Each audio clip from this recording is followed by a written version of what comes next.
All right, so here we are, our season finale. This is part 2 of our Christmas on the Screen special. This episode we're talking about Christmas movies.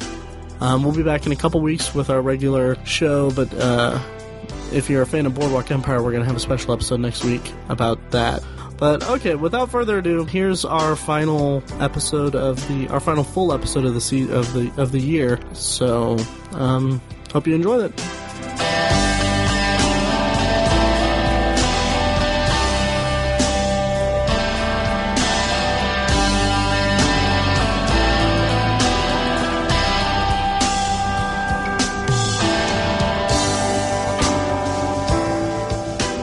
Alright, we're back for part 2 of our 2-part season finale, 2-part fall season finale.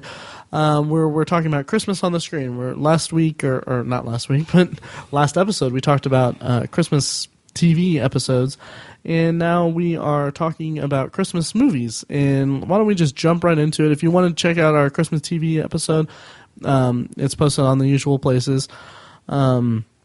Go to ovpodcast.com or iTunes. I'm Matt, your host at Obsessive Viewer, and joining me today is Tiny at Obsessive Tiny. Say hi, Tiny. Hey, guys. Yes. And then Mike at I am Mike White. Say hi, Mike. Hi. Nice. Good job, guys. Yeah. Thanks. Yeah. Okay, so let's get right into it.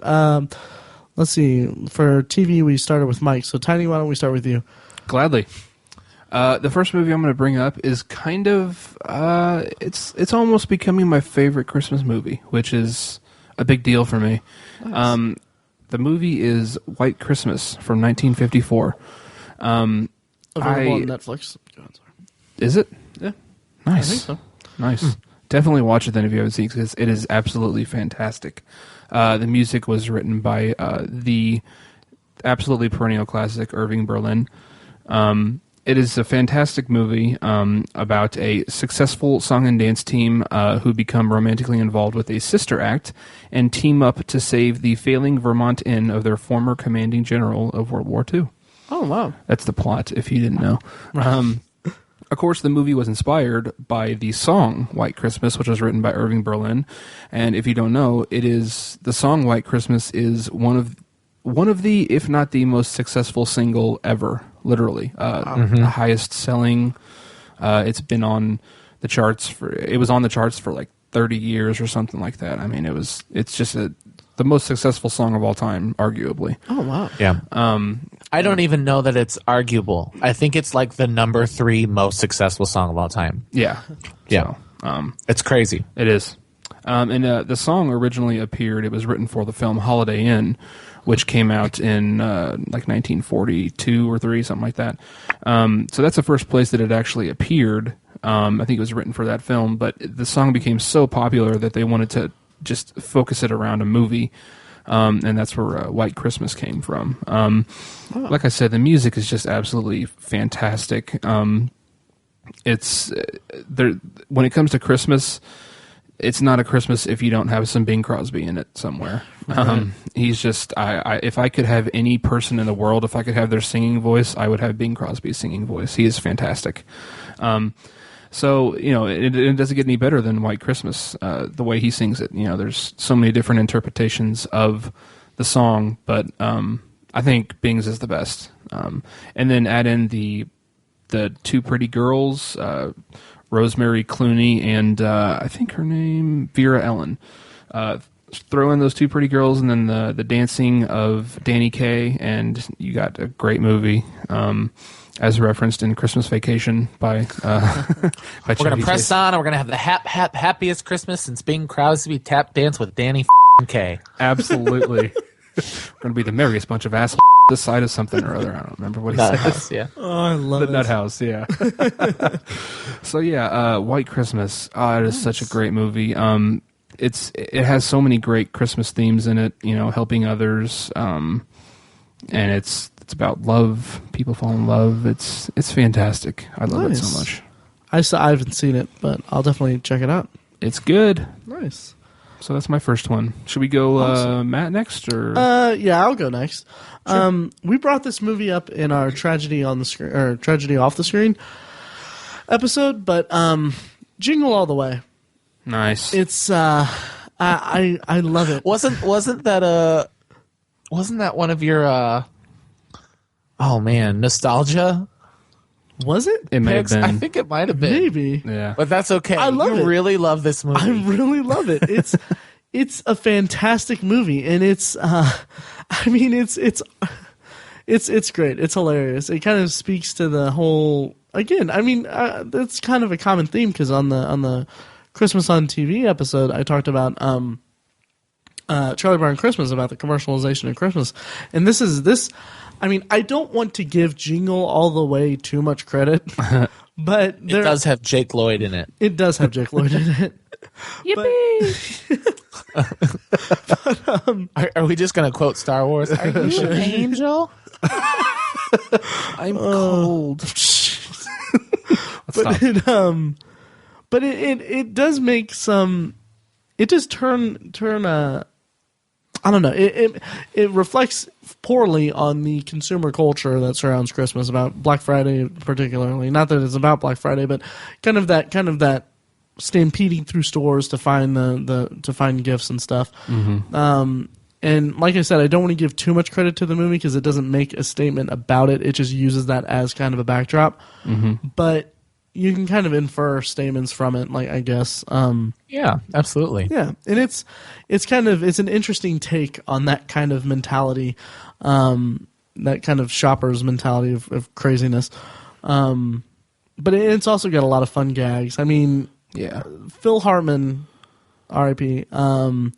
Him trying to infiltrate or hit on Howard's wife. Mm-hmm. Is just it's hysterical. It's hilarious.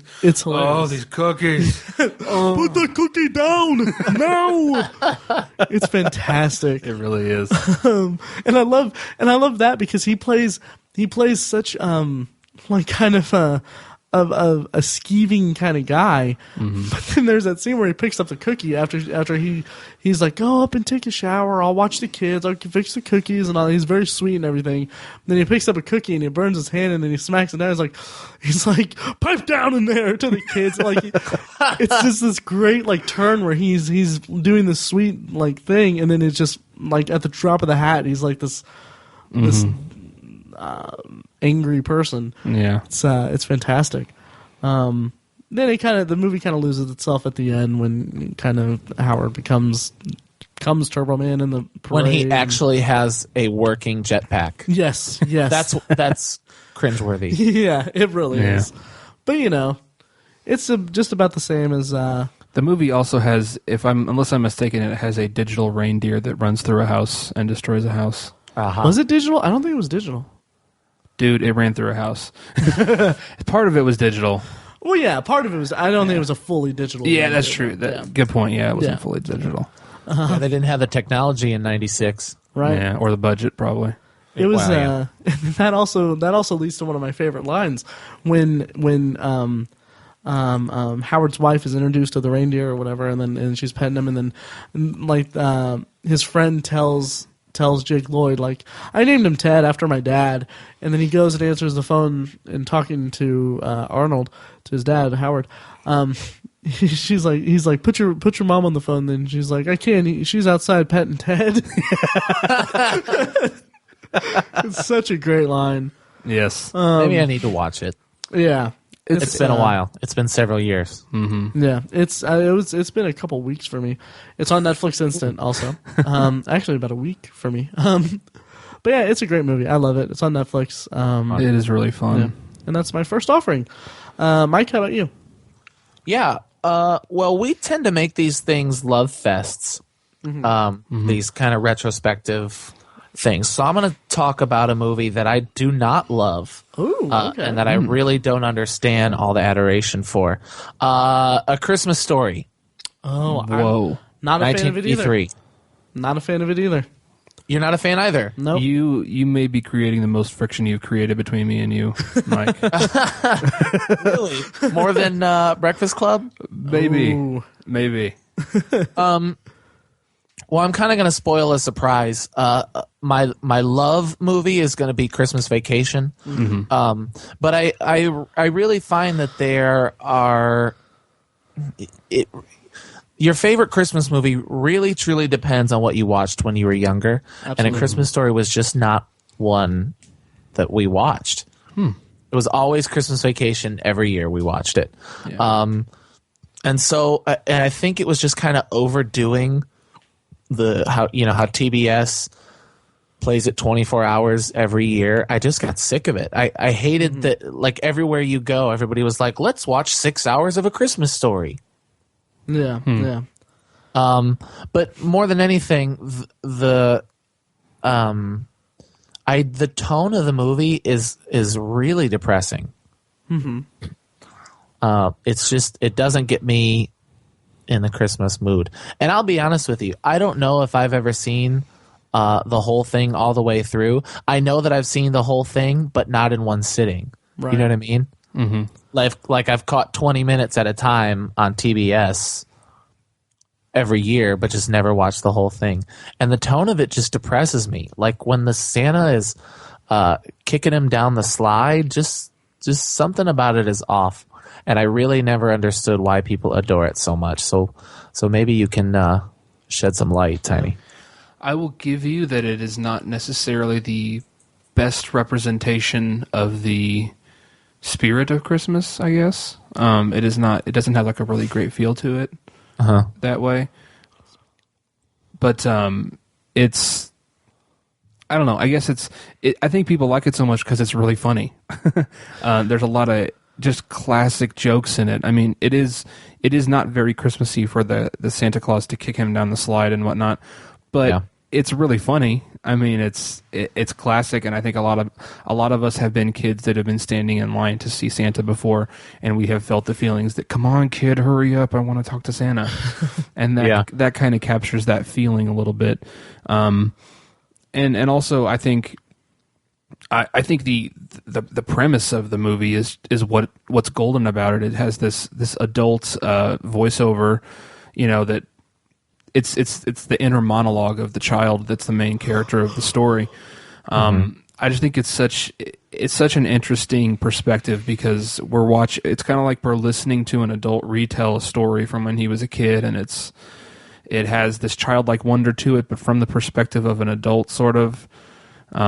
Stuff like that, and it's part of what I identify with it is I think it's supposed to be set in Indiana somewhere. Right. Yeah. It is. I can't remember. I think it's a fictitious town. Ironically, I don't think they filmed it in Indiana. I think they filmed in Cleveland. Cleveland. Okay. Yeah. But it still has a Midwest feel to it, and of course, one of the O Fudge scene where they talk about the Indy 500. It's just classic for me personally, and it's a movie about it's a place that every kid has ever been, where we want this one Christmas present so much, the Red Ryder BB gun, if you will. We've all had that at some point in our childhood, the toy that we just have to have, and we just hope and pray that we get it for Christmas, and we're not sure. And it captures that perfectly, beyond perfect. When he finally opens the present on Christmas Day, that shiny green wrapping paper, it's hidden behind the desk, and the music and just everything about it, I love that scene so much. The movie's fantastic in my opinion, and I love the lamp that he wins. Fragile. It must be Italian. I never liked the lamp. I didn't get what was so funny about the lamp. That's hilarious. In my eyes, my perspective of it is my perspective of it is it kind of substitutes, it takes out sentimentality of other Christmas movies and replaces it with like this coming of age thing, which has some sentimentality to it, but it's not really doesn't really adhere to the Christmas holiday quite as well as just this Christmas themed sentimentality and all that. Have I said it's sentimentality enough? No, but it kind of, like Mike said, it never really did much for me, and part of that could be the oversaturation of it on Christmas Day on TBS. I will give you that too. It is overplayed. Which, I mean, like on Halloween they just did I think Sci-Fi did 24 hours of Trick or Treat, which I was totally fine with. But part of that is also because I want more people to see it. But the same, Right. It's, Plenty of people have seen A Christmas Story. Right. But I don't think I didn't connect with it as much as other people have, and I thought that it was funny, but it just didn't. It doesn't resonate with me as a holiday tradition. Like we said before, a lot of these movies and a lot of these TV shows are stuff that we watched at a young age, and it kind of resonates with us into adulthood. For that, I don't think I ever really watched A Christmas Story as a kid. And the parts that I did see were, like Mike said, kind of frightening, honestly. The kid getting his tongue stuck to the pole. But it's so funny. It's funny, but it's also there's a disconnect for me. Interesting. Yeah. So yeah, we had it on VHS, and I'm pretty sure we wore it out. Really? Because that was before they would show it every year on TBS. So we had the VHS, and I think we wore it out. We watched it so much. Yeah. And also the Bumpuses, the next door neighbors, that resonated with us because we had for a little while we had some really weird neighbors when we were kids, so we associated with that. And just real quickly, have any of you ever seen the companion piece to it called A Summer Story? I have, and I remember enjoying Summer Story very much. It's the one where they spin the tops. Yep. Right, and the boy loses his top in the storm drain. Mm-hmm. I remember enjoying that movie very much, and I think it's because they didn't. They weren't trying to make it a Christmas movie. Right. Wow. It's true. Yeah. It's also incredibly good. It stars one of the Culkin kids. I can't keep him straight. I think it's Rory Culkin. I would guess Kieran Culkin. Or Kieran, one of the two. Really? I don't think I've ever... I think I'm aware of A Summer Story, but I've never seen it. And his parents are played by Charles Grodin and Mary Steenburgen. Oh, okay. Yeah. It is a great movie as well. Nice. Underrated. Okay. Yeah, so, yeah. Yeah. So, Mike, you're wrong. I'm just kidding. No, I totally get what you guys are saying. You have a good point. And I just want to say, I think, Mike, you hit it. I think you hit it on hit the nail on the head when you said that the tone is dark. Because it really is. It's for me, a Christmas movie is like this kind of uplifting kind of Christmas kind of capturing the Christmas spirit or whatnot, and that just didn't really do it for me. It was more about growing up in Indiana, which I did, but I'll give you that. Yeah. So it's good for some people, but not good for me and Mike. And our opinions are the only ones that matter. Yep, exactly. Merry Christmas, Tiny. But no, that's a good pick. Cool. Yeah, that was Mike's. So is it back to Tiny? Yep. Yeah. The next one I wanted to bring up is Miracle on 34th Street. Ah, which version? Yeah, thanks for interrupting me. There was a lull, damn it. The one that I like the most that I identified with as a kid is the one with Richard Attenborough from 1994. Nice. Yeah. I think it's honestly like a better representation of the story. The original one, I think I've maybe only seen it once. I don't know. I wasn't really a big fan of it. It was just a little too dated for me. But I really love the newer, updated one. Just how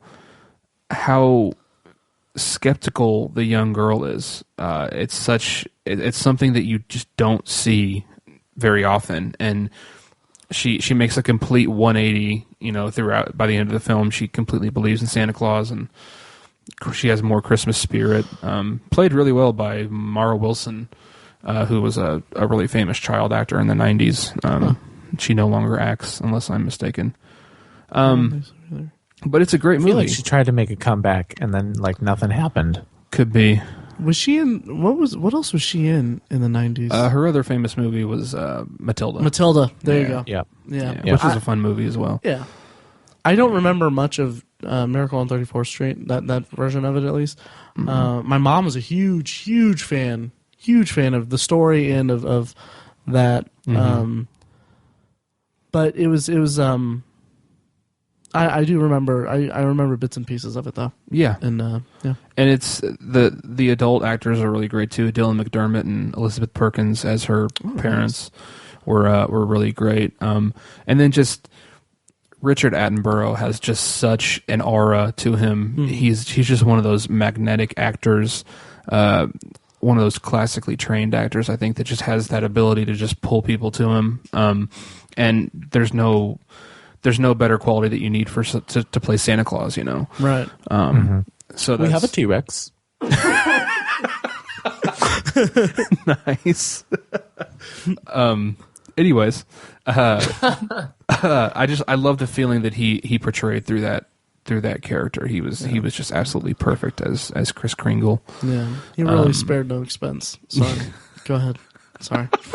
Don't laugh. Go ahead. It's derivative of Mike's joke. I am sorry. Oh, you made me cough. Nice. And just the whole court scene at the end. It turns into a courtroom drama. It's funny. It's a great story. You know, it does capture the Christmas spirit really well. Nice. It's a classic, even though it's a remake, but right. It's really good. I'm a huge fan of it. Awesome. Yep. Then just another aside, like I did on the TV episode, but we should do an episode that's all about surprise courtroom dramas. Surprise! What does that mean? What is a surprise courtroom drama? Movies that go one way, but then in the last act are resolved in a courtroom. Because I feel like there's one that I can't remember, but there's one that's like out of nowhere. It's like, oh, it's a courtroom drama, like stuff like Accepted. It ends. Oh yeah, it does. Like stuff like that. Yeah. Anyways, that's funny. That would be good. Yeah. That'd be a good thing to bring up off the podcast. Yeah. So yeah, Miracle on 34th Street. Check it out. Yeah. I really liked that movie a lot when I was younger. Mm-hmm. We had it on VHS, and we watched it at like every Christmas for a couple of years. Mm-hmm. It's one of the movies that falls under the category of I don't get it, and I don't understand. If Santa Claus is real, why is there anybody who doesn't believe in Santa Claus? That logic, I just can't get over that logic. And I remember thinking about that, like immediately after I stopped believing in Santa Claus. Cue 100 listeners saying, "What do you mean there's no Santa Claus?" every freaking time. Anyway, but I never understood that. If there is a Santa Claus, why are there people that don't believe? It's because Richard Attenborough never actually proves that he's Santa Claus. It's everyone believes that he is. Santa Claus does not exist because proof.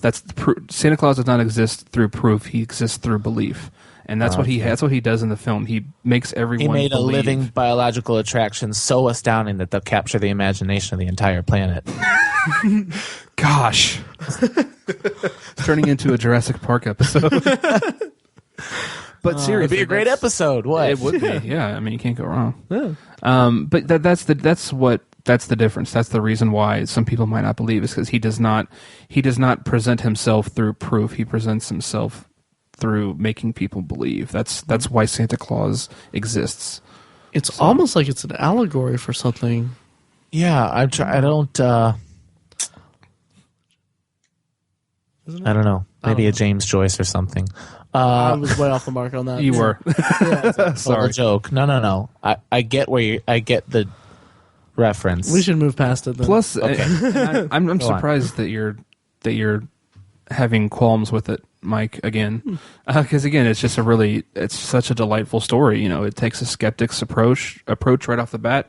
Right. And then, you know, by the end of it, all these people believe, and it's a really beautiful story. Yeah. So it's a bunch of parents believing that Santa Claus is bringing gifts to everybody else's children but their own. That's, I see where you're coming from, Mike, and I have the same kind of issue with movies that take that stance about the Santa Claus is my worst offender. You son of a bitch. Listen, no. Okay, listen. I'm kidding, dude. I am the worst. I am totally playing the Scrooge here. Right. The Scrooge McDuck, if you will. And I love the Santa Claus. Loved the Santa Claus for several years. That was one of my favorites. It was probably, in the top 3, absolutely. But I just got so angry with the logic of it, which I know is not what you're supposed to do with a Christmas movie. You're supposed to just enjoy it and enjoy the magic and enjoy the tone. But who is leaving presents under these people's trees if the parents don't believe in Santa Claus? Yeah, the parents. Well, in the Amanda, my wife, thinks it's a commentary on modern marriages and that there's no communication between husbands and wives. Wow. Wow, that's deep. I like that. Yeah. It is. Well, in Miracle on 34th Street, she doesn't get Christmas presents, does she? From Santa Claus? No, I don't think so. I don't think she does. Well, so she never got them. So it's not like her mother, because she doesn't have a father in the movie. It's not like her mother, just wakes up Christmas morning and she's like, "Whoa, why are there Christmas presents here?" That doesn't happen. It's Right. Let me just say this, because if I'm following you guys right, basically, couldn't it just be that there's Santa, adults believe in Santa, get Santa presents. The ones who don't, they just go and buy presents like normal people in the real world. Is that what we're saying? I guess. I don't know. I don't see a reason why that wouldn't be. It's not like the only difference between that I could see a hole in that is if, the parents who believe in Santa work with the people who don't, and they're like, "Oh yeah, Santa brought this," and they're like, "What the hell are you talking about?" Yeah, bought exactly. This. Yeah, but yeah, and that's part of the reason why I don't remember. There was no significant. Let's do this. Do you guys remember what made you stop believing in Santa, or when you stopped believing in Santa?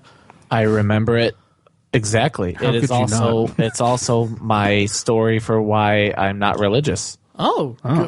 Do you mind sharing? No, I don't mind. I'll keep it brief because it's really longer than I'm giving it credit for. Okay. Mm-hmm. I started questioning the existence of God the same day I found out about Santa Claus. As far as I was concerned, Santa Claus was real. That it was a true thing that Santa Claus was real.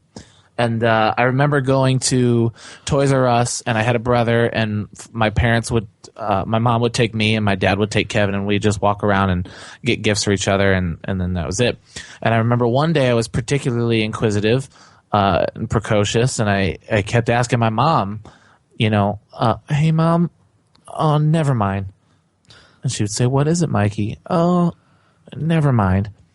And then finally I just said, "Mom, is Santa Claus real?" Like I had been worried about it all day, and I just kept wondering. And I finally said, is he real? And she said, "No." And I just stopped dead in line at Toys R Us. And she could tell that I was starting to cry. And she touched my shoulder, and I was like, "Don't touch me." Yeah. So I was probably 9, maybe 8. Mm-hmm. Huh. Wow. Yeah. And then after that, I started questioning everything. Wow. Well, no wonder you don't like Christmas that much. Right. Yeah. Or you don't like it as much as others. I do like Christmas, but it just it doesn't do it for me as much as Right. the holidays. Sorry, Tiny. Real quick, follow up for that, Mike. Would you say that event did that cause your parents not to really do much for Christmas? I mean, play. No, because my brother still believed. Okay. No, we had some really fun Christmases even after that. Right. Yeah. No, Okay. I don't know. It was just I don't know. Interesting. Nice. Maybe they stopped doing magical things after that. But I don't know. Interesting. Tiny, how about your story? Yeah, I was 10, and the way I found out is maybe I was younger. I can't remember. But anyways, I found out that Santa Claus, the Easter Bunny, and the Tooth Fairy were all fake at the same moment because it was when I had lost a tooth, and the Tooth Fairy was supposed to come, and I just basically caught my mom putting change under my pillow, and I was like, "What? oh my God. And then she was like, yeah, I'm sorry, honey. It's not real. It's been me and your dad the whole time. And Wow. then, yeah. And then I'm like, but that means the Santa Claus isn't real too. And I was just absolutely destroyed for days. Wow. I mean, Yeah. it ruined. Funny enough, I kept believing in Santa after I found out about the tooth fairies. Well, at least we still got Santa. Yeah. No, a fairy that comes in and takes your teeth and gives you $1. That is ridiculous. Yeah. So yeah, it ruined my week that week. I think it was a bummer. Wow. Yeah, but I wish it had caused me to question other things more, like it did for you, Mike. But Yeah. yeah. Wow. I don't know. I've got nothing. I mean, I don't remember a significant moment where I suddenly stopped believing in Santa Claus, because I remember I've memories of like staying up late and watching like the weather people like talking about like the NORAD report, Santa radar. Yeah. Yeah. I remember loving that, but then at some point, maybe my memory is just crappy, but I honestly think that it's just I watched so much stuff as a kid that when I started watching like all these movies where they're like the kids are like, Santa Claus, and like TV episodes where they built it around kids finding out that Santa Claus wasn't real. I kind of put two and two together, like, oh, okay, well, he's not real. Oh, that's cool. I'll play along. Yeah. Like if that's an option, then he probably isn't real. Right. And that's just what I did. My mom, she was like really like, she was really weird. Like even like today, she's like, "Oh, Santa Claus is real." She's a weird person. No, it's great because she has like this imagination. This like she's very imaginative with it. That even with even after we're far after we're past the age range where we should believe in Santa, she's always like talking about the magic of Santa and all that. So yeah, and then also I found my presents in the attic at one point. Classic. That's funny. Yeah. So yeah, so I don't really have a significant thing. But anyway, to bring it back on, where were we at? I don't remember. Okay, let's see. We talked about Christmas Story. You brought up Miracle on 34th. I think it's Matt's turn. I think it's I Matt's think it turn. is, yeah. Yeah.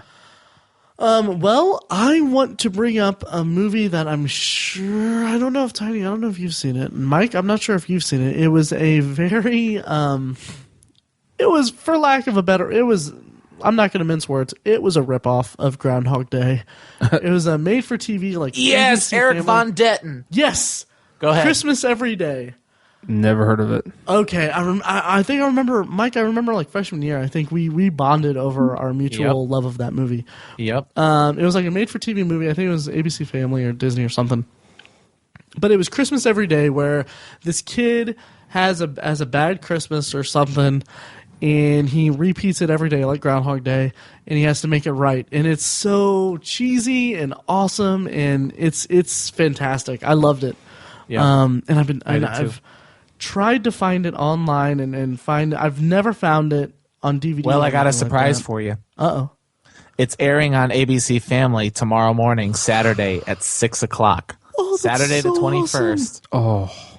It is airing on ABC Family. It's like serious? 5 o'clock or 6 o'clock in the morning, but DVR it, my friend. Oh, that is fantastic. You just made his whole Christmas season. Yep. You really did. That is fantastic. I'm definitely Thanks. going to DVR that.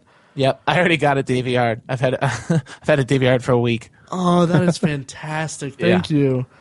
Every year I look it up. Every year I look up ABC Family's 25 Days of Christmas, and it hasn't been on, and they're showing it today. Or tomorrow, I mean. This year, tomorrow, Saturday the 21st.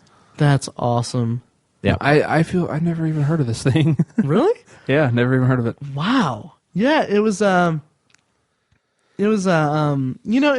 apparently like looking it up on Amazon, there's nothing released. There's a movie called with Jay Moore called Christmas Do-Over.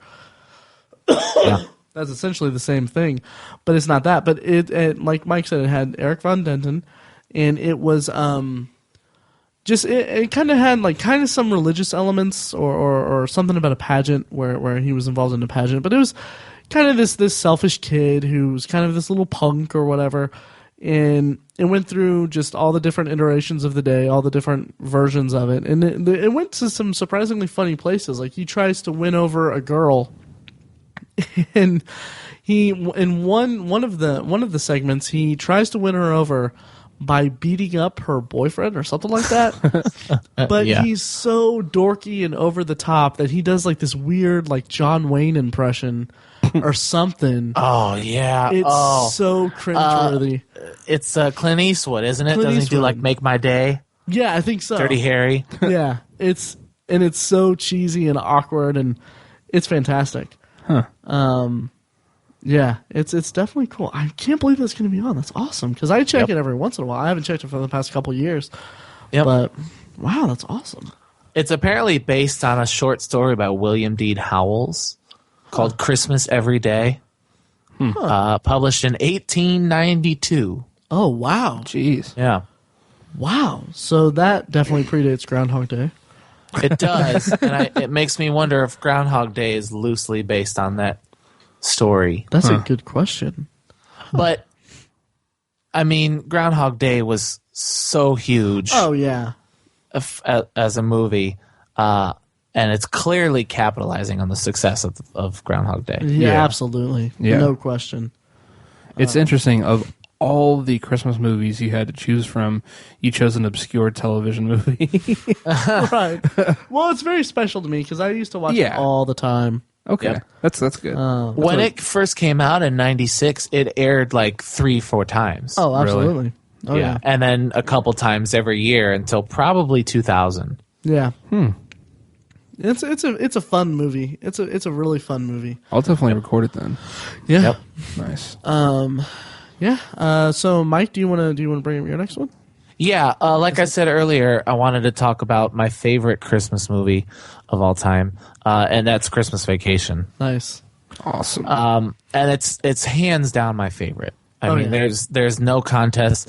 It's a movie until this year we watched every year since I can remember. Oh, wow. I don't want to say since it came out because I was 3 when it came out, but since the first time I saw it when I was maybe 6 or 7, it's been an every year kind of deal. Mm-hmm. And I kind of decided to take a step back from watching Christmas movies this year, just because some of my favorites are getting burnt out. Like the Santa Claus we watched last year, and that was kind of when I decided I'm kind of tired of it. Yeah. Home Alone, which is also just a fantastic movie. I'm kind of tired of that too. But Christmas Vacation, I really fear to become tired of the most, so I'm definitely not going to watch that for 2 or 3 years. Wow. Of course, written by John Hughes, starring Chevy Chase, Beverly D'Angelo. It's the third in the Vacation series, and it's a huge bounce back from the atrocity that is European Vacation. Yeah, just an atrocious movie. it is. But Christmas Vacation is one of those movies where you mention it and everybody's got their favorite line. Oh, It's absolutely. one of the most quotable movies ever. Absolutely. 100%. And most quotable and quoted, you know? Yeah. Still, always. And everybody's got their favorite. There's the Uncle Eddie fans. I personally love Chevy Chase in it. I just think he's fantastic. My wife... her cousin is dating a guy named Todd, and every time she says the name Todd, I do. Why is the floor wet, Todd? I don't know, Margot. And then I have always. I mean, not even in the Christmas season, and I'm almost not even quoting Christmas Vacation anymore. But I say bend over and I'll show you all the time. Nice. You got a lot of nerve talking to me like that, Griswold. I wasn't talking to you. Awesome. Yeah. So just so quotable. It's I guess going back on putting you in the Christmas mood. It's not incredibly heartwarming. It kind of ends in a stupid way. Just with Grandma doing Aunt Edna singing the national anthem. Is Rusty still in the Navy? Yeah. Yeah. Did I break wind? The blessing. I want you to say the blessing. Oh. If you're not doing anything constructive, go get my stogie. Oh, wow. That was perfect. That was perfect, both of you. Thanks. Jeez. I pledge allegiance to the flag.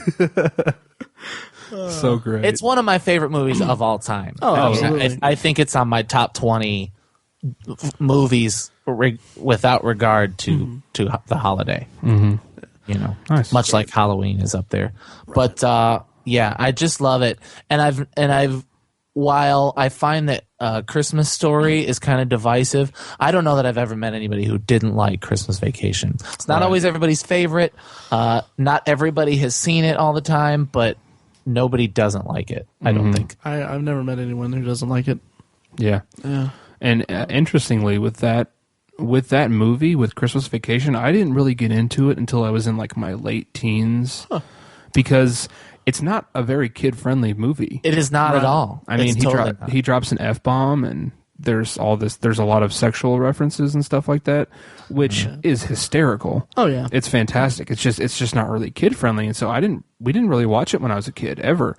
I don't even think I saw it until I think maybe when I was young, maybe like 10 or 11, I saw like a TV version of it that was edited and stuff. Yeah. And I was like, oh, it's funny, it's awesome. But I never got into it as much until I was in like my late teens and really understood everything fully. When I was a kid, kind of like you, I appreciate like when he was putting the lights up and basically just like the Chevy Chase style humor, Yeah. just being awkward was hilarious. It's hilarious no matter how old you are. But it wasn't until I was older, you know, just like you said, that I got certain jokes, like when the cops come in or the FBI comes in and they got the whole family and everybody's got their hands up, but Ellen puts her hand on Clark's balls. Yeah. Freeze. And then she shakes the cop's hand. Shakes his hand and then puts it back on. Yeah. It's so good. It is. Yeah, and you're right. It's not. You said that it's not very heartfelt or anything like that, and you're right. It's not. Isn't that what you said? Yep. Yeah, but I would argue that it has a little bit of that though. Like the scene where he's in the attic and he's watching the old film from from his childhood Christmases and stuff. At its heart, it's about a man trying to provide a memorable Christmas to his family, the way that his father did to him. I mean, it gets kind of lost in all the hijinks and stuff, but it's still there, and it's a quality message, and it's executed properly. Yeah. I can never tell.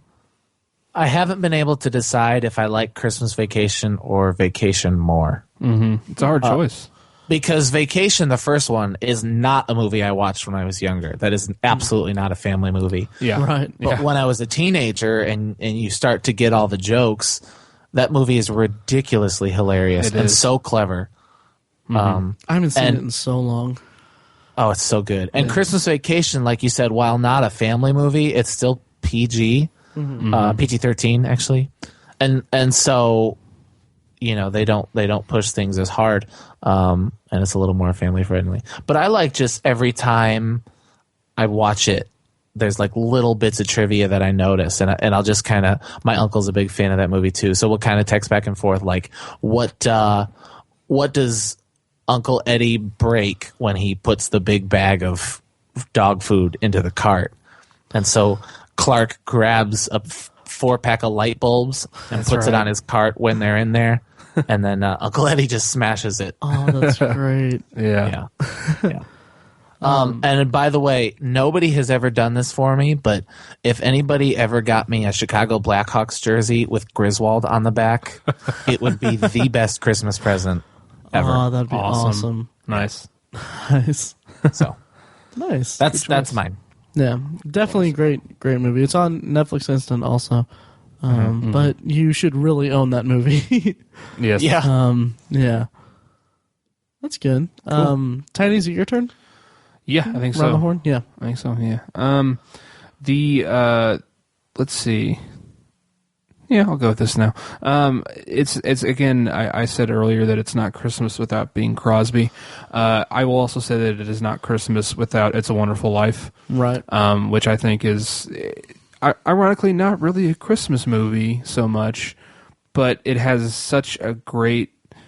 It's one of the best examples of spirit of like community spirit, holiday spirit, and it takes place on Christmas. Right. And it just kind of has that feel to it. I think it is one of the most heartwarming films to ever be made. It just has that incredible sense of, just the classic line, any man who has friends is never, I don't even remember what it is, ironically. But, Is never alone? Is never alone or something like that. Or is never poor or something like that. Is never poor or something like that, yeah. But it is just a fantastic movie. A man who loses everything. He seemingly loses everything, but he realizes at the end that everything that's important is still there, and he has all these great friends, and it's just a terrific movie. If you haven't seen it, it's you're crazy, Mike. He's talking about me, listeners. Yeah. Again, Shocktober is much more important to me. I sound like such a Scrooge. I really do like Christmas. Yeah. Oh, I promise I do. I feel like that's definitely coming through. It's Oh yeah, definitely. Okay. Yeah. And of course, the movie stars Jimmy Stewart. Yes. James Stewart, which at the time he was a huge star. And it's incidentally the movie was actually not very successful to start out with. It just kind of developed a cult following over a long. I mean, it was released in 1946, and it didn't really start becoming that commercially successful until I want to say like the 80s. Even that sounds. It took a long time. I think like NBC Universal had the rights to it, and they just held on to the rights, and they didn't start showing it on television until like the 70s or 80s, and that's when it started gaining a lot more of a following. They would show it once a year, every year, the day after Thanksgiving. I think they still might do it. I'm not sure. But it's become such a valuable property now, which, not to take away from the spirit of it and how great of a film it is. It's just classic. There's just nothing. As soon as I think of Christmas, I always think of It's a Wonderful Life. It's something as well that I didn't really find it until I was a little bit older, probably when I was like a teenager. But the first time I saw it, my face was drenched in tears by the end, and it was just absolutely terrific. And it became a tradition. I would watch it. We would always go to midnight mass on Christmas Eve, and the midnight mass actually started at 10 o'clock, so it was kind of nice. It would end, or it started like 10:30, I think, and then it would be over at midnight, so it technically counted. So I would come home and I would always watch it after midnight mass. I did it. My tradition kind of got lost a couple of years ago amongst working. I think my job got in the way. It was like the first year in like over a decade that I didn't watch it on Christmas Eve. Right. It's kind of a bummer. But it's just one of those movies that I just absolutely love. I would consider it, like Mike said, with Christmas Vacation, I would put it in my top 20, probably even in lieu of The Holiday, just my general top 20. It is just a terrific movie. I hope you've all seen it. I know Mike hasn't, but I hope all of our listeners have seen it. Yeah. So I don't really need to go through a recap of it. Right. So it's really long for a Christmas movie, and I wonder if that's kind of always been a detractor for me. It is pretty long. It's not overly long, but it is for a Christmas movie. It's 2 hours. Yeah. It feels long because it's very separated into two segments. Yeah, it is. The whole backstory, but it really informs on the rest of the movie. And it starts out when George Bailey's a teenager, basically, right? A couple years after high school, and he finds his wife, and it ends when they'd probably been married for 10 years or more. Yeah. So it spans a long time, Yeah. So actually starts early childhood, I would say. Well, I mean, it does. That's true. Yeah, when he loses his hearing. And stuff. Yeah. Hot dog. Awesome. And another interesting point that I kind of wanted to bring up is that like most films of the time, regardless of what the movie was about, it brought in, it mentions the war, because during the early 40s, even I'd say the entire decade of the 1940s, the World War II influenced everything in the world. And if you look at most movies, the war will be mentioned in one way or another because it affected the country so much on so many different levels. The movie It's a Wonderful Life is post-war, right? Yeah, it's 1946. Yeah. So I mean, when they were filming it may have been 45, which would have been the very end of the war. But it involves his younger brother is a war hero in the movie. So it's about that, and White Christmas. The two main characters meet in the war, and it's about helping out the guy who was their commander. And in Holiday Inn, which I watched the other day, they mentioned the war a little bit, which was in 1942, before we were even in Europe. We were in the Pacific at the time, but still, it just seems like World War II infiltrated so much of American culture during the 1940s, and it's an interesting aspect of the movie. Whenever I watch a film from the 1940s, I'm always curious, when they're going to bring it up, and I'm a bit of a World War II history buff to an extent, and so I always kind of look forward to that. But it's nice how they worked it into the story in this movie. Right. Yeah, it's a great movie. Yeah. And the quote was, "No man is a failure who has friends." There you go. Thank you. I should know that. Right. Do you guys all do your Jimmy Stewart impression? I have one, but it sucks. I can't do one. I don't have one. It just seems like everybody, if you mention It's a Wonderful Life, they do their Jimmy Stewart. I always just jump into Zuzu, like, teacher says anytime a bell rings, an angel gets his wings. And I only know that because of Christmas Vacation. Yeah. That was like Zuzu with an ear infection. Nice. Real quick about It's a Wonderful Life. Rugrats did an It's a Wonderful Life episode. Did you guys see that when you were kids? Surely, but I don't remember it. Oh, I remember. It was one of my favorite episodes because Chucky runs away and it's a little bit. Sorry, I'm moving the mic a little bit. Sorry, listeners. Chucky runs away from home or something, and then I think he has a hallucination or something, or he has an imaginary friend. Drugs. Yeah, Chucky, man. Yeah. It shows him. I think Angelica appears to him in a dream state and is like, "This is what your life would be like if you were never born." And it's pretty much it's a Wonderful Life to a T, but it was charming. Yeah. So whose turn is it next? Is it my turn? Yeah. Okay. It's Matt's turn. This is the start of another round, is it not? Yes, it is. Yeah, we should be quick about this because we'll need to jump to Potpourri. Yeah. Okay. We're running oh wait, time. I guess it would just be you and then me. Yeah, that was my Okay. third one. So yeah. Oh, okay. Yep. Let's see. Wow. Real quick, while I'm thinking though, an anecdote that I want to share about Die Hard. People it's kind of fashionable for people to say, "Oh, that's my favorite Christmas movie." Yeah. But Fogue's movie reviews, a couple years ago, if you listen to the Title Pending Movie Podcast with Tank and Fogues, they referenced this, and he basically, on his blog, he doesn't blog anymore, I don't think, or he's on a hiatus of it, but he basically went through every scene of Die Hard and calculated how much Christmas is represented in it. And It's actually pretty Christmassy. It's actually not. Christmas, It's not? It's not. Christmas is referenced very little in that. And he broke it down very well. Let me try to Google it real quick. Is Die Hard a Christmas movie? By the way, I'll put this on the show notes, obviously.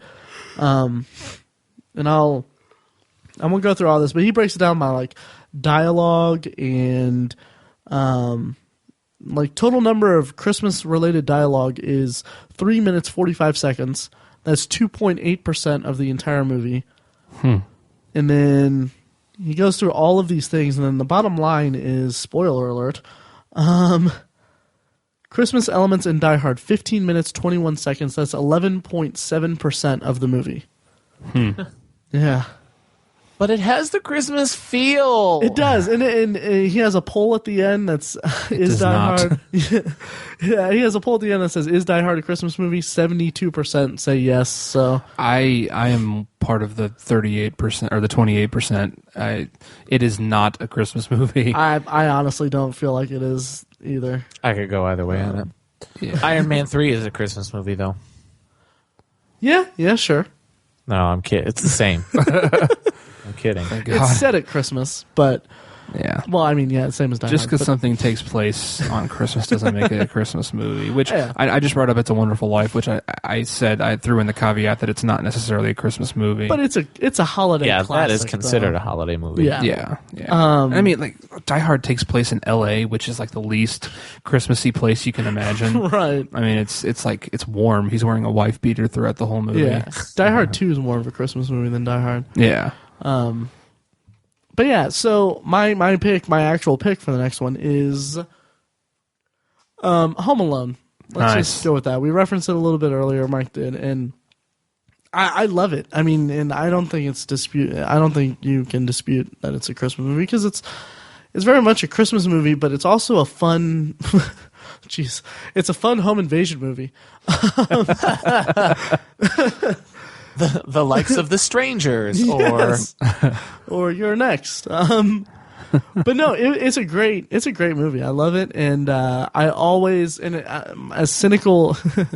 I'm like very cynical in this episode, I guess, or in the TV episode I did this. But anytime I watch it, I imagine Kevin McAllister. He's got to grow up to be a serial killer or something, because man, that kid does some really demented stuff to those guys, those burglars. Yeah, he does. Yeah, I actually like to imagine that the horror movie, The Collector, is Kevin McAllister all grown up. But but anyway, no, it's a great movie. Who as a kid didn't imagine having like the whole house to themselves and doing stuff like that? Oh yeah. I did it. I remember one time I actually taped thumbtacks to the door handle. That did not go over well. Oh my god! It stopped after that. I'm just talking about like sitting there watching trashy movies and eating junk food. Yeah. Wow. Yeah, it's a great movie though. It's I love it's odd because I kind of love watching the family rush to go to get to their flight because it's just funny to see them in. It's fun to watch them in such dire straits, I guess. And then also the scene with the mother calling the police and Larry Hankin is on the phone. He's like eating that donut. It's really messy. Yeah. He's like he doesn't care, and he's like, yeah, let me transfer you here. I'll get someone there. And it's just a great movie. And then of note in that movie, I want to mention that John Candy's scenes. Oh yeah, just classic. And it's amazing that he. I can't remember all the details of the trivia, but he was called in and he came in and he had been up for like 24 hours and because I think he was on a different set or so doing a different thing, and he was just exhausted and he shot all of his scenes in one day, and it's a mark of how talented he was because it's a great performance, and it's kind of like he was really tired. But it's a great movie. I love it. What do you guys think of it? AC said you had some dope.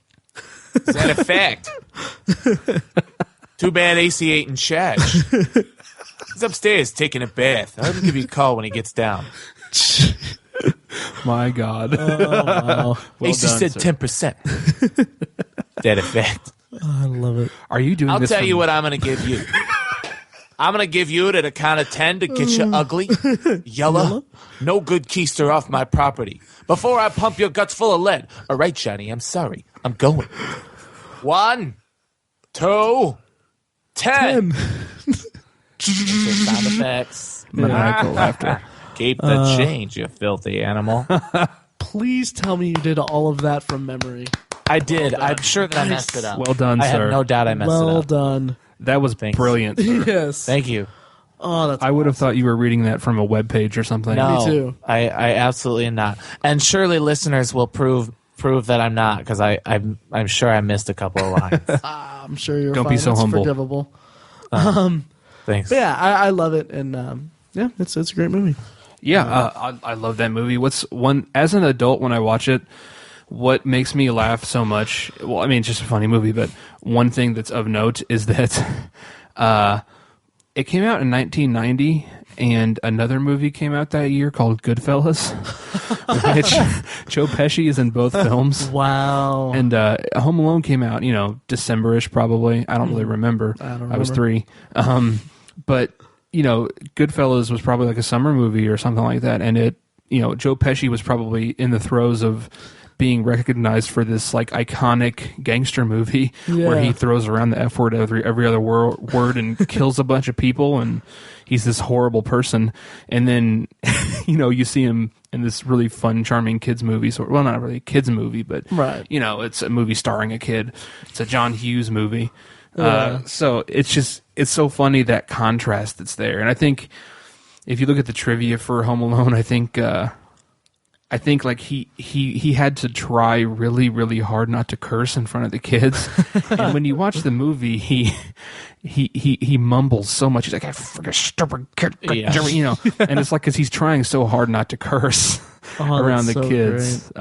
It's like I think a note that John Hughes gave him was, if you're trying to drop an F-bomb, just say fruiting. Like, "You fruiting kid." Oh, that's awesome. So it's really funny looking at that contrast. Goodfellas was released in September, and Home Alone was released in November. That is so perfect. Awesome. Yeah. Yeah. So that's my pick. I remember it being incredibly violent. Like thinking, yes, these guys, he could really kill these guys. Like particularly Harry, the nail, Daniel Stern. Well, with the iron coming down the thing, and hitting him in the face, that really could kill a guy. Oh yeah, yeah, that could absolutely kill a person. And then I watched it so many years on TV that I didn't realize how much it shows his foot going onto that nail. Yeah. Oh yeah. But it goes all the way in. It does. That freaked me out so much. Tetanus. He probably got tetanus and died. For sure. But the second one is actually the more violent one because with the bricks. Yeah, with the bricks, and the dude gets electrocuted. Yeah, like full on electrocuted. Yeah. And I think at one point they fall off the rope, and it's like a decent height that they fall, and they fall through the floor or the hole that's in the floor in the apartment, and it's like a decent height. It's like they probably would have been dead. Right. Over the top. My favorite is the giant, or the really big toolbox that he pushes down the stairway, and it hits him, and it's like, what's that sound? That's awesome. And just his delivery is like, "It was the sound of a toolbox falling down the stairs." So funny. That's the second one, but that's great. Also, getting older, another one of those Scrooge moments, me just becoming disenchanted with Christmas movies. I know, I'm the worst. I'm sorry. It's good. You know what? It's good. We're here to have conversations. Yes, we need the friction. So anyway, I think it is so unbelievable that they couldn't find somebody to get to this house.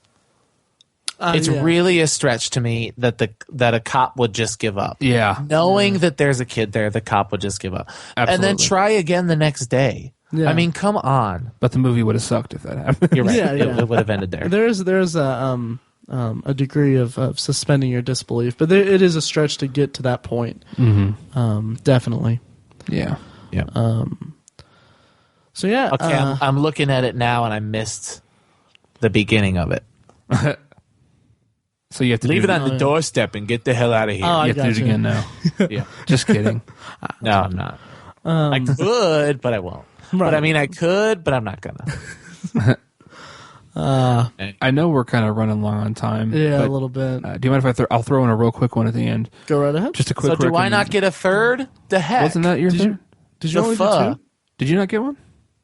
I didn't get my third. Oh, never mind. Yeah. Go ahead, right Mike. Ahead. Go ahead, Mike. I'm sorry. Are you sure? Yes. Yeah. What were you going to say? Just say what you were going to say. The movie Prancer. Okay. Well, I wasn't going to say ahead. Prancer, but I remember Prancer somehow. No, go ahead, Mike. I'll throw mine at the end real quick. Okay, that's fine. I'm so sorry. I'll talk about probably the most recent classic, Elf.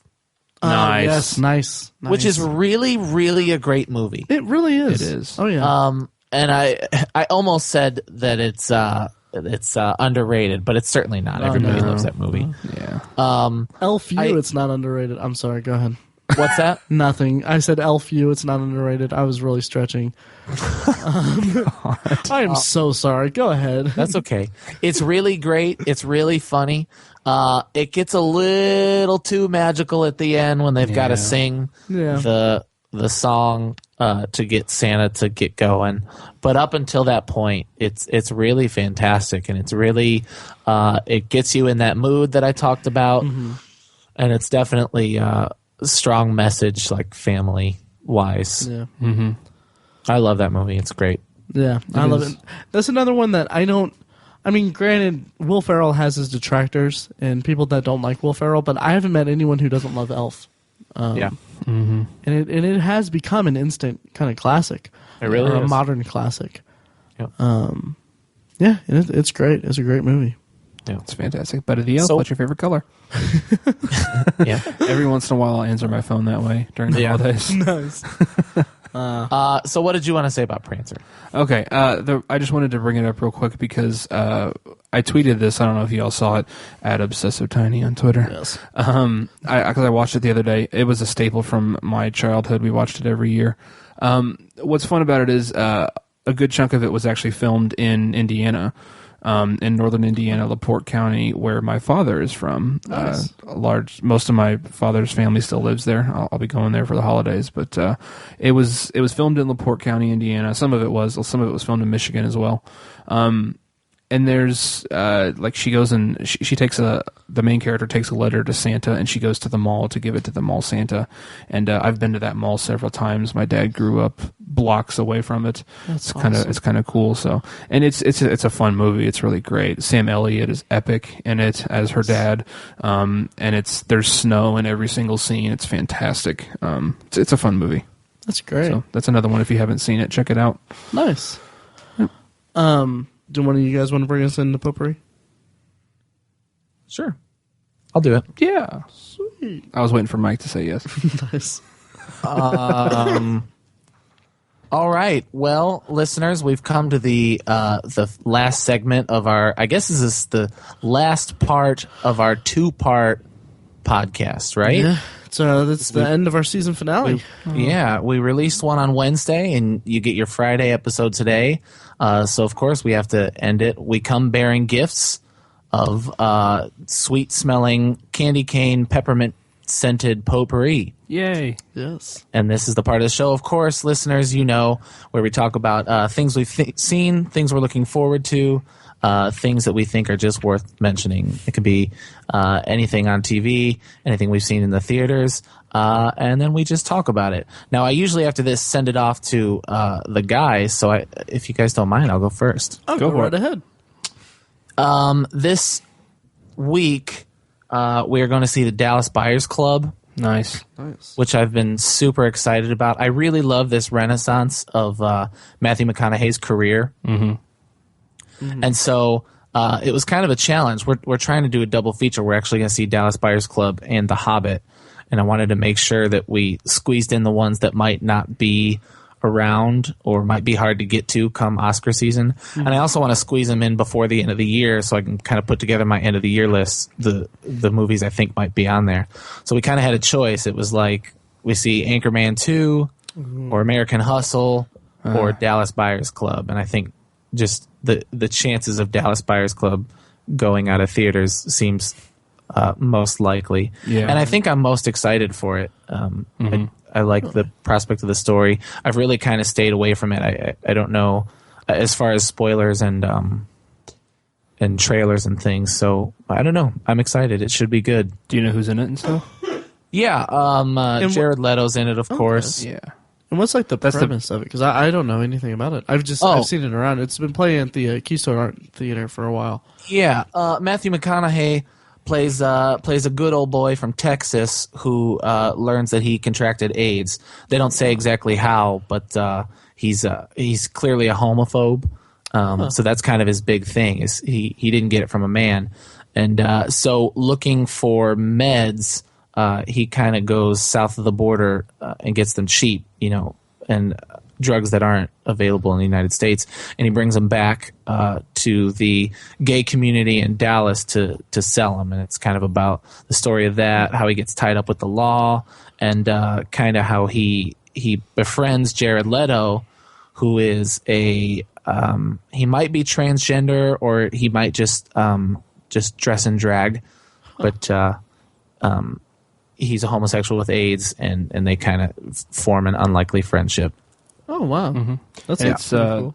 the reason I asked is because it's Jared Leto's first movie in like 6 years. Yeah, that's true. Yeah, I've been missing him. He's been busy with 30 Seconds to Mars. Yep. Yeah. Yeah, and lawsuits and stuff. Yeah. And after Urban Legend, did he really need to do any more? I mean, that was a masterpiece. Yeah. Whatever. Well, is Urban Legend post Fight Club? I don't know. Yeah, I think so. Okay. Matt would know. I don't know. He would why. know that off the top of his Maybe, head. maybe not. I'm not sure. Yeah. Well, yeah. Yeah. So I'm excited. That's what I'm looking forward to. Cool. Cool. I have a quick note before we move on to the next one. Sure. In the TV episode, I mentioned that the Great Pumpkin that my sister does gives them candy and stuff. That's not what it is at all. Like, I had her listen to it, and I kind of made her listen to it because she was wrapping presents and stuff, and she got really offended. But basically, what it is that they don't bring goodie bags of candy or anything. They bring it's like they open the door and they just see like a pumpkin in a carving kit. Ooh, creepy. And a knife in it with blood trickling out the side. That's what I'm thinking. I'm like, you're promoting like some pretty crazy behavior, because you're thinking like it's the Great Pumpkin that's dropping it off. So the Great Pumpkin is giving away one of its brethren to be sacrificed for ritual sacrifice. Yeah. Yeah. So It's disturbing symbolism. it's pretty awesome. And if you don't mind, I'd like to also add another note before I send it off to you guys. Full disclosure, audience, we are recording this potpourri section. There is a time difference between when we recorded the bulk of the episode and this part of the episode. Now, I say that because in the episode you just listened to, we talked about the movie Jingle All the Way. And tonight, before we recorded this, which is actually a day or two after we recorded the first part, sorry to crumble the walls of the illusion down, but I watched Jingle All the Way, and it is really as good as Matt says it is. Yes. Nice, thank you. Yeah, it's so awesome. Phil Hartman, when he turns around and goes, "Pipe down in there," I lost it. Nice. It was great. There's a lot of cheese and a lot of stuff that is just over the top and ridiculous. But if you can get past Jake Lloyd and Santa Claus with nunchucks, it's pretty entertaining. I liked it a lot. And I meant to mention that whoever wrote that movie, I don't remember who. Was it Chris Columbus that wrote it? I don't think so. Okay. I don't think so. Okay, anyways, whoever wrote it, they made an interesting choice calling the hero Turbo Man, because turbo is not an easy word for Arnold Schwarzenegger to say with his heavy Turbo Man. So funny. That's one of the things I always remember about the movie is he can't say turbo. Yeah. It's funny. Yeah. But I think we're just supposed to like buy into an illusion that he actually can pronounce it, because the idea that little Jamie has the only Austrian dad in the neighborhood And then he doesn't recognize that his dad is talking to him. And the Turbo Man outfit is ridiculous. You know, not even that. I can accept that because it's a little kid, and I mean, you see your idol and everything. Sure. It's not going to register, but his wife doesn't even pick up on it. Exactly. It's like, Howard. It's like, wow, you've been writing him about not being a good father or whatever, not being there. You can't even recognize his voice. Well, again, we're just talking about Christmas. Christmas movies are just a social commentary on modern marriages. Yeah, And the truth is that they're not talking to each other. Mm-hmm. The truth is that they don't communicate, and they work too hard, and they really only decide. It takes a traumatic moment to really spend time with their children. Yeah, and it's a shame. Right.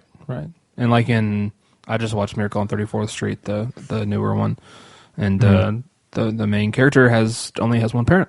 She just has the mom. Oh, that's true. And one of her wishes is to have a father for Christmas. So yeah, maybe you're right. Yeah, so that was a nice little tangent. Yeah. Yeah. Sorry, this is taking longer than we thought. It's longer than a usual potpourri. So it's supersized one because it's our season finale. Yeah. There you go. Yeah. There you go. So, Tiny, do you want to go next? Sure. I'm going to keep in the Christmas theme with this because I love it. I could talk about it forever. I watched a movie that I hadn't seen before. It has a couple different... I'm not sure what the official title of it is. It is a retelling of the Nutcracker. It came out in 2009, I guess. I'm just looking at IMDb, and it says the official title on IMDb is The Nutcracker in 3D. It also has the title, like on the DVD box, it says The Nutcracker, The Untold Story. So there's a couple... I think it was kind of had an odd development, I think, is why it's so kind of weird and stuff.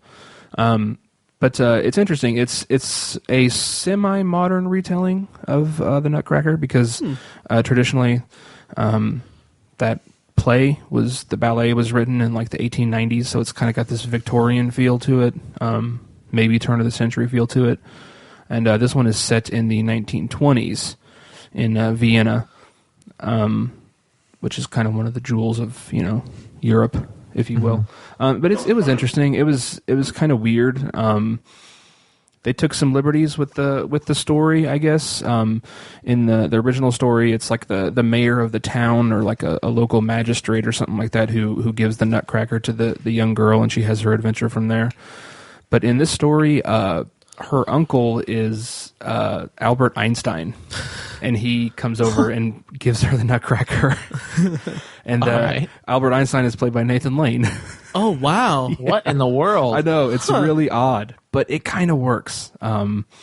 It's interesting. The first act is actually really, really fun. It's great imagination and everything.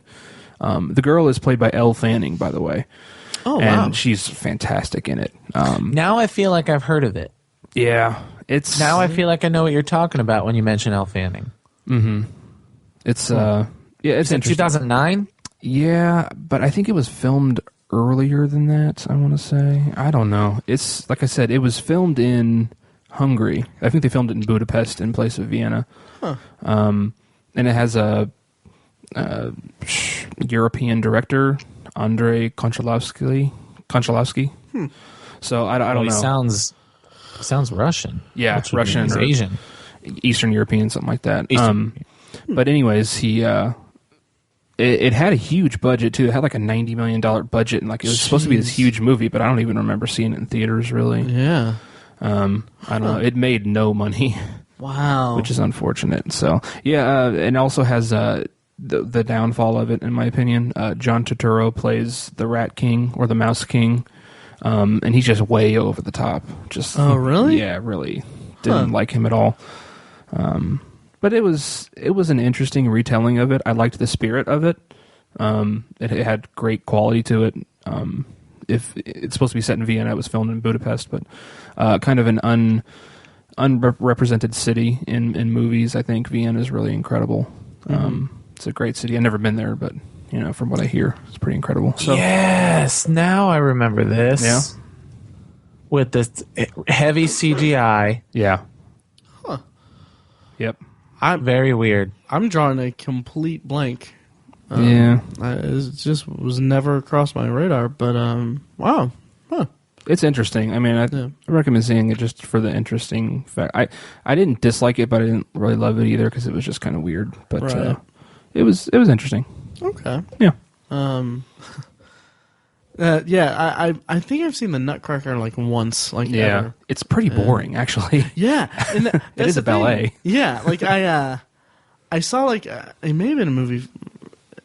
Well, obviously it was a movie, but I saw it because it was here in Indianapolis. This is when I was a kid, and it was at the IMAX theater downtown at the State Museum. they had like, this was the first time I've ever been there, and they had like this canned food drive or whatever around Christmas time. That's like, bring in X number of canned goods, you get a free ticket to the Nutcracker. And I just remember this because it's like, I'm a kid. I've lived here for like maybe 2 years.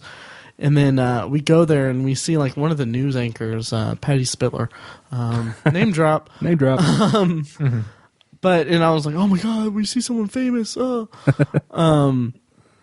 But yeah, I just remember being kind of underwhelmed. Yeah. Like I said, it is a ballet. Yeah. So cool. That's my entry. Cool. Awesome. Well, I'm going to talk about something that I saw. We talked a little bit about it off the air. The Interstellar teaser. And I was very surprised that you guys weren't into it.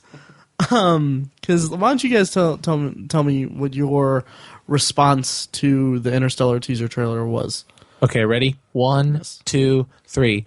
Well, the thing. Oh, you're supposed to go at the same time. Anyway, there was just nothing there. It was a teaser for the type of movie that I don't think needs a teaser. It's almost like Chris Nolan is so used to doing these teasers for Batman, where you recognize things. Teasers need recognizable things in them. Teasers you need to see Spider-Man's hand and a web shooter and web shoot out, and then he pulls back a spider and it says summer 2015 or whatever. That's a teaser. A teaser for characters about which I have no idea does nothing for me. But it's not about characters, though, in the teaser. The teaser's not about anything. No, the teaser. Right, exactly. No, I disagree with that. The teaser, because his monologue in the teaser, Matthew McConaughey's monologue, is all about humanity and our, like, kind of. Maybe I'll play it at the end of this. Right, but what I'm saying is a teaser needs to have a character in it. Like, that's what a teaser is for, to tease things that we know, that we need a familiarity with. I will probably see the first full-length trailer for it and think it's fantastic. Didn't Inception have a teaser like that? I think so, and I remember not being impressed. Really? See, I don't know. I just feel like I feel like a teaser doesn't necessarily need to have a character, and you can make the argument that the character of the teaser that's doing it is Christopher Nolan's brand. Okay. Because I mean, it's a hotly anticipated thing. I mean, the equivalent of a web shooter in that teaser would be from Christopher Nolan, like that little thing that comes up on the screen, and I feel like if anything, if my intuition about Interstellar is accurate, this is the kind of movie that needs a teaser because it's going to bring about a new chapter in his filmmaking career, because he's finished the Dark Knight trilogy, and he's made movies in between them that are all kind of summer blockbusters and all that. You're talking about actual award movies? I'm talking about movies that will be more looked at more seriously by the Academy. Okay, but did any of the movies that have won an Academy Award in the last, I don't know, we'll say 10 years, maybe not including Lord of the Rings, did any of those have or need teasers to be successful? I have no idea. But I would say no. I mean, like nobody was what won Best Picture last year? Argo? Nobody hotly anticipated the teaser for Argo. Well, yeah, but I mean, Ben Affleck that's like his third movie, and I mean he's directed kind of movies of those kind of same caliber, though. Like Nolan, he went from comic book movies. Well, I use that term loosely because I mean those were more crime movies, and he's going into this new. Oh, this is so cheesy. This new frontier of filmmaking. This is just my interpretation. It could be a blockbuster, a Thanksgiving blockbuster movie. But what I gathered from that teaser, what I loved about it also, is that I'm a nerd for space and for NASA and all that, and it felt like you could almost take it and at the end of it, instead of saying Interstellar, put like SpaceX or put like a public service announcement from Christopher Nolan or something, because it's more like because NASA's funding's gone. And they're not doing anything, and they had that shot in the teaser of the last shuttle landing from the last shuttle mission, and it just kind of spoke to me. It kind of spoke to me that it's going to be kind of hopeful that they're going to I can't remember the line, but it's like our greatest achievements aren't behind us, but they're above us or something. I mean that just gives me, I don't know, kind of butterflies and gets me excited. Not necessarily for the movie, but just for what the movie could say. And that's what really got me about it. And I was kind of surprised that you guys didn't, I see that. take to it. That makes sense. I think it speaks to the astronaut in you, Yeah. The kid who's interested in space travel and all that stuff. And that's not to say I'm not, but not nearly as much as you are. Yeah, and I can understand you guys were watching it as a teaser for a movie, and I can understand that, and I respect that. But I kind of, as soon as he started talking about it and we saw the vintage footage and stuff, I immediately switched hemispheres in my brain or whatever. Or switched. That's why I didn't. That's what I didn't like about it. I didn't hate it or anything. It's not like Like I said, right, we're all when excited. I see the full length, I'll be excited. I'm sure. Right. Yeah, we're all diehard Christopher Nolan fans. You can listen to our retrospective from last season. Like I just, it didn't have anything of note from the movie in it. Like it was just, we got like a little shot of Matthew McConaughey driving a car, and there is dialogue that I assume is from the film. But it was so general. It was just so sure, and like you were saying, it was just so. I like the philosophy of it. That was cool. That was touching. But it doesn't speak to what's in the film. It doesn't. I saw it as a nice inspirational video, but I didn't see it. Yeah. I wanted something from the movie in it, and like all we got was him driving a car, a little bit of dialogue maybe, and then like I don't know, they're holding hands at the end. I know, right? And the spaceship's going up, and it says Interstellar. Yeah. Right. This was kind of an argument we got in with someone who might have commented on the blog or something about how maybe read it like on a Yahoo Answers, but it was about this guy who thought that didn't like Christopher Nolan because his cinematography was not good, and we all laughed. Like we all had a good chuckle about that. Yeah, it was. He was comparing him to Kubrick. Yeah, right, and just kind of poo-pooing all over Chris Nolan and saying why his cinematography is awful, which is totally not the case. Mm-hmm. Yeah. Chris Nolan makes beautiful movies. Yeah, I don't think the Interstellar teaser is beautiful. Right, because I mean, like you said, there wasn't any real footage from the movie. I mean, it was beautiful in like a PSA kind of way. I don't know. It served its purpose was what any teaser's purpose is. It was to drum up interest for a movie that is still kind of a year away. And for me, but also worked. They kind of. I'm sorry, I've been interrupting the hell out of you guys. Oh, you're fine. But it's for something that's already established. I feel like if you're correct and that this is the next stage in Nolan's career and more of an award season, this felt like a trailer for Argo. This felt like a teaser trailer for The Artist or a teaser trailer for The Hurt Locker, which are totally unnecessary. And I love Chris Nolan, and I'm can't wait to hear your reaction to this, but it almost seems self-indulgent to do a teaser trailer to Interstellar. It's almost like he's used to doing teasers to movies that should get teasers, and so now he figures he's got to do another one.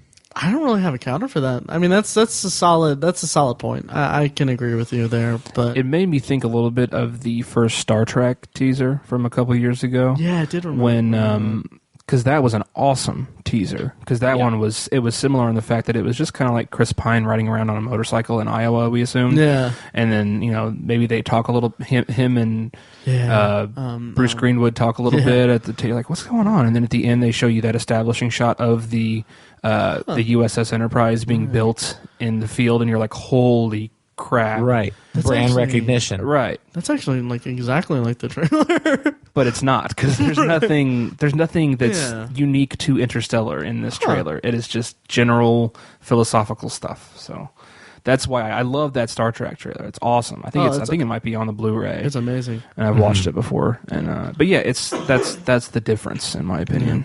Huh. Yeah, I can agree with you there. I love the trailer. I loved it. It didn't get me excited like I was hoping it would. Really? But I don't. Yeah, me too. Yeah, there's just nothing to get excited about in it. I'm sorry. Nothing for the movie. Except the continued renaissance of Matthew McConaughey. Right. Yeah. It's a trailer for McConaughey's continuing career. Yeah. Now, you saw him in Mud. You saw him in Dallas Buyers Club. Now, from Chris Nolan. so okay, well, how about this? What if he didn't have Mud or Dallas Buyers Club or any of those movies, and this was his first movie back from like his first thing back? Would you make the argument that it would be okay for him to release a teaser like that because it would be more a showcase of Nolan and McConaughey? Then it's indulgent and a gamble. Yeah, Matthew McConaughey, the guy, the How to Lose a Guy in 10 Days guy. The failure to launch guy, ironically, a launch because yeah. Hey, and his career Nice. for a while. Right. All right. All right. I think this would be a good opportunity for me to take off my shirt. Nice. So yeah, I didn't dislike it. It's just it didn't really. But it will be a good movie, Yeah. Matt. Oh yeah. No doubt. I'm not questioning your guys' commitment to Nolan, even though this Potpourri section will probably ensure that he never comes on the podcast. Thanks, guys. Thanks a lot. Just ruined one of my dreams. Just a difference of opinion. That's all. Yeah. If you go to, not to hammer this point home a little bit more, but I'm gonna because I'm a dick. If you go to IMDb, it says a group of explorers make use of a newly discovered wormhole. They use wormhole in the description. Yeah. I would not guess wormhole from that teaser. Yeah. Right. Me neither. Right. But we'll see. Yeah. Matt was taking a picture. I was thinking, Yeah. I think I got actually the shutter sound on earlier on the podcast. But anyway, yeah. So that's I'm excited for it, but I'm also a diehard Christopher Nolan fan. You guys are posers. So I'm kidding. Yeah. No, but yeah. I'm looking forward to it. I know you guys are still looking forward to it. I'm not questioning your guys' Nolan fandom, but I am making judgments in my head. Yeah. So is that pretty much it? Does that close us out for the season? I think it does. That is it.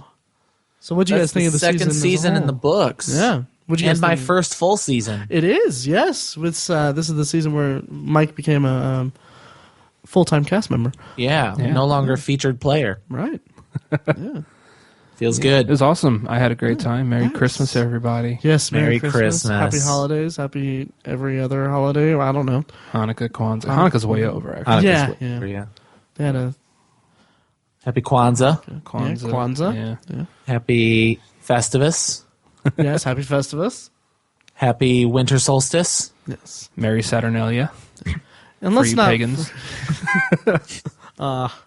let's not forget the most important one. Happy New Year. That's the most important one? It's not. I just No. wanted to carry some weight. I on hate mine. New Year's. It's Yeah.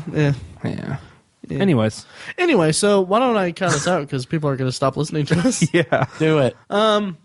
Thank you guys for a great season, both you two and our listeners. We had some issues throughout it, but we persevered, and now we're doing well. So thank you for enduring with us. And if you're just now finding us, check out all of our back episodes at ovpodcast.com and on iTunes. And you can also rate and review us on iTunes, vote for us on podcastland.com. You can contact us via email at ovpodcast@gmail.com. Anything you want to talk to us about, just do that. Email us there. You can find us on Twitter. I'm Matt at Obsessive Viewer. Tiny is at Obsessive Tiny. Mike is at I am Mike White. And then also check out the blog, obsessiveviewer.com. We're going to be posting more, promise. And it's just thanks again for a great season. And yeah, It was good. We did some cool stuff this season. We did, and there was some stuff. John Dugan. We had Pat on. Yeah. Spangle, yeah. And then Chase Kahlo. Yeah, this Chase. was good. We did some really cool stuff. Oh yeah, it was really cool. We did a whole Shocktober event, which was great. Yeah. Great Shocktober episodes. Oh yeah. But I mean, we also have tons of great stuff planned for next year and seasons forward, plural seasons forward. I mean, next year we're gonna be at Indie PopCon. We're gonna be doing a bunch of other stuff that hasn't been announced yet. Hasn't been announced yet, like for some big corporation or whatever. Well, we're working huge things. We're working on a press release. We are. We are. I am actually working on a big email to send to you guys. Oh, nice. Basically, hey, this is all the stuff for next year. Oh yeah, that big thing. Oh yeah. Spring's gonna be awesome. Yeah. Spring will be good, but summer's Summer's with gonna the be Indie great. PopCon is gonna be really excellent. It's gonna be fantastic. We're really looking forward to it. And like I said, we got some cool episodes coming up. Yeah. So, all right. Well, that about does it. We're gonna take a couple weeks off, I think. But next week, we're gonna release a special bonus episode to kind of finish out the year with. It's gonna be me and Tiny doing a retrospective on Boardwalk Empire. They just finished their 4th season, so look for that sometime next week. With a special intro recorded by our own Mike White, because he doesn't watch Boardwalk Empire. No. Yeah. That's okay. A lot of people don't. Yeah. So Maybe you'll convince me. Yeah. Exactly. All right. So then we'll be back next year. Until then, this is when I wish we had a good send off. Till then, keep watching, or That's the way the cookie crumbles. And Mike saves it. All right. All right. Merry Christmas. Yes. Merry Christmas, everybody, and Happy New Year. Bye, guys. Bye.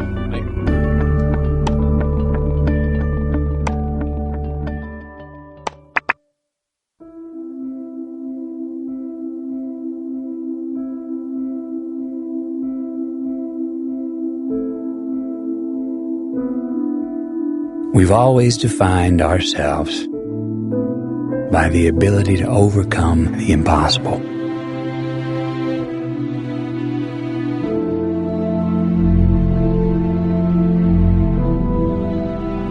And we count these moments. The first ever to fly faster than the speed of sound. These moments when we dared to aim higher, to break barriers, to reach for the stars, 76, you are go. to make the unknown known.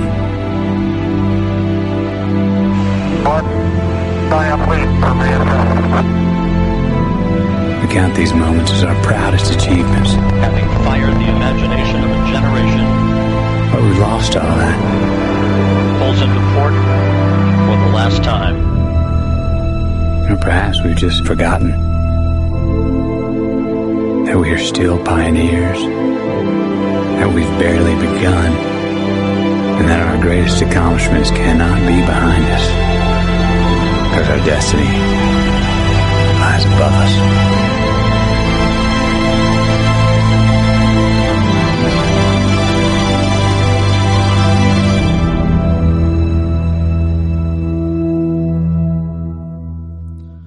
So, since it's the end of the season, I want to make special mention to all the people who've made this season of the Obsessive Viewer better than the three of us alone could have done. So just bear with me. First of all, John Dugan from Texas Chainsaw Massacre. We were very happy to have him on, and it was a blast getting to talk to him for our first ever celebrity guest.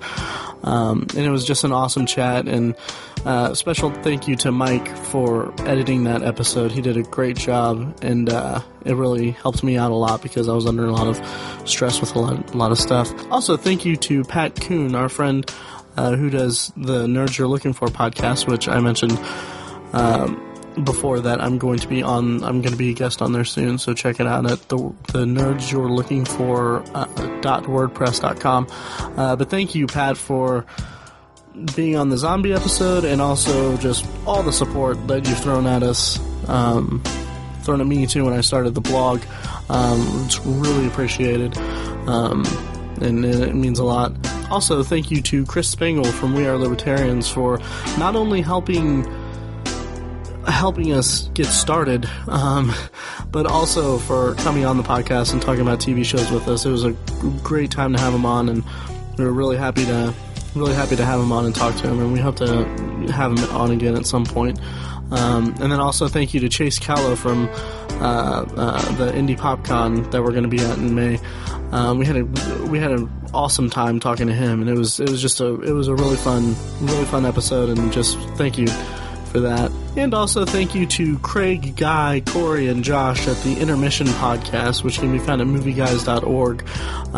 They're just a great bunch of guys, and I was on their podcast recently, and it was a good time. I had a lot of fun talking to them, and Craig particularly. He and I have been emailing back and forth about just general podcast topics and just kind of talking shop with each other, I guess, and he's been a huge help, so I really appreciate that, and they're just a good bunch of guys, so check them out also. And then also thank you to Keith and Greg at But You're Wrong podcast. They gave us a really nice mention on one of their episodes. I think it was episode 146 of theirs. And then they quoted an article I wrote, and it was really nice. It was a really nice statement, and they have a really good podcast, and I really appreciate that. So thank you guys. Finally, thank you to Star Tissue for giving us their music to use on our podcast. The song is An Eclipse of Events. You can find them on Facebook and SoundCloud, and give them a listen. They're really cool and they're really good. So yeah, do that, and I'll put the links in the show notes, like as always. And of course, a big thank you to Mike and Tiny. Wouldn't be able to do this without them. They're two of my best friends in the world, and I'm so happy that we get to talk about this stuff every week. And I'm glad that they put up with me and my craziness. So thanks guys. Can't wait to record more, and can't wait for you guys to hear more of us. So that's about it. Thanks for listening, guys. Bye.